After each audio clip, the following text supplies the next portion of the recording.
Hello everybody and welcome back to Screen Stars. The Osiris Child is a 2016 science fiction movie that actually got a release earlier this year in May, I believe, 2017, and it's directed by Shane Abbas and stars Kellen Lutz, Daniel McPherson and Isabel Lucas, as well as others.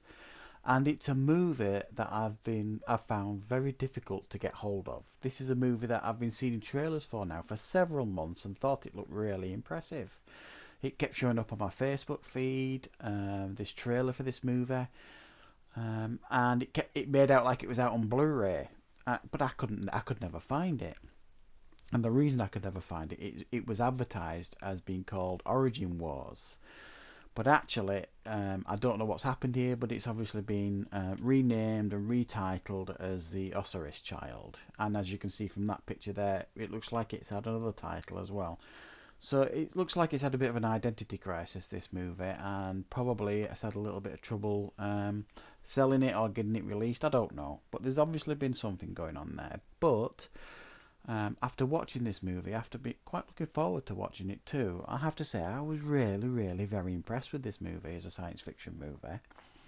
And it basically tells the tale of there is a pilot who works for this military organization that is orbiting this planet that they are working on and terraforming it and all that kind of stuff.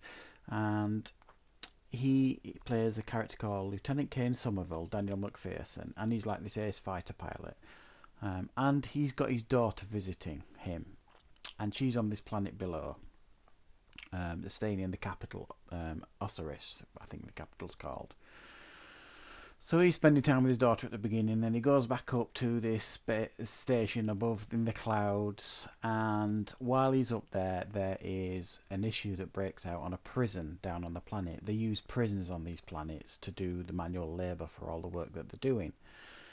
And there's a problem breaks out at the prison, but as it turns out, what this corporation is actually doing is doing some genetic experiments in this prison on the prisoners, turning them into these creatures that they are going to use to terraform planets and get rid of all these species that they don't want on the planet so that humans can live there.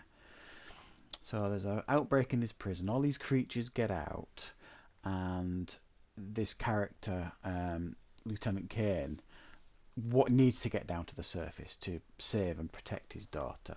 So he turns rogue against the corporation, does one to the planet, and ends up teaming up with Kellen Lutz's character called Psy, who we learn is actually an escapee from the prison. And they team up together and start going to look for his daughter.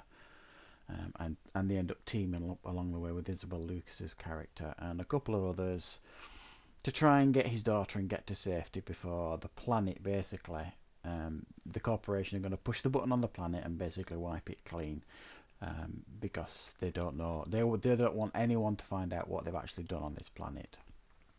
So it sounds a fairly complex, convoluted story there, but it actually works really well when you're watching the movie. They've kind of laid it out kind of strange. It's actually done in chapters, the movie, chapter 1, 2, 3, etc. And there's quite a lot of flashbacks and stuff. So you'll get a scene, where he crash lands on the planet and stuff, trying to find his daughter, and then you'll get a scene of the prison before the outbreak and how the outbreak happened and how badly the prisoners were being treated, etc., etc. But it all works actually quite well. Sometimes that kind of way of filming a movie can be a bit jarring and a bit confusing, but it doesn't do that here. Another thing this film I think really gets right is the effects are outstanding, really. Really impressive effects for a movie like this. To be honest, this could have done well in the theatre, I think. I don't think it would have been a blockbuster, but the effects certainly would have stood up in a cinema, and nobody could have come out and said those effects were rubbish, because they really weren't. The effects for the spacecraft, all the spacey stuff, and the creatures as well that we get, it's all really quite impressive. The action when they give it us in this movie is very well done.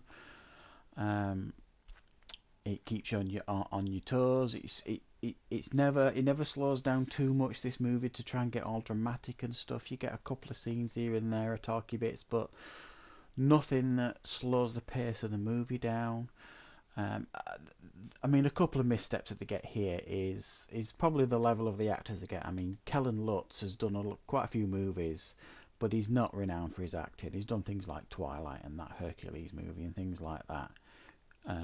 So him and somebody else in one of the scenes are asked to like get a bit emotional, and when you watch the movie, you'll know what I mean. There's a couple of emotional scenes in this movie, and to be fair, he doesn't really do a particularly good job in these scenes.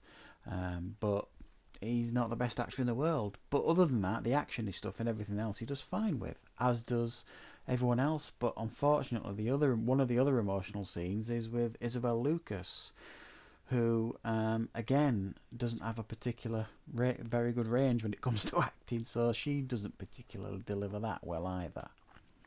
But other than that, the end game of the movie and the end story of the movie was actually quite a brave move the way they went. It doesn't give you the happy ending necessarily that you want. It gives quite a brave ending.